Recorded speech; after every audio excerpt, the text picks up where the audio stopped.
Hi viewers, பப்பாளி பழம் பாருங்கள். அது எப்படி க்ளீன் பண்ணோம், அதுக்குள்ளே இருக்கிறது சின்ன சின்ன விதையெல்லாம் எடுத்துடணுங்க.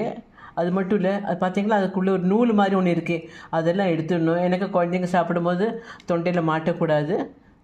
ரொம்ப க்ளீனாக கேர்ஃபுல்லாக எடுத்துடணுங்க. நிறைய சதையெல்லாம் எடுக்கக்கூடாது.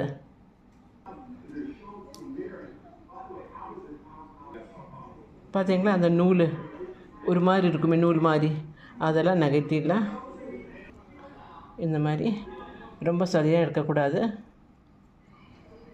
பாருங்கள், இந்த மாதிரி தான் ரிமூவ் பண்ணோம். பாருங்கள் வியூவர்ஸ், எவ்வளோ நீட்டாக வந்திருக்கு பாருங்கள். நீங்கள் இந்த மாதிரி பண்ணுங்க.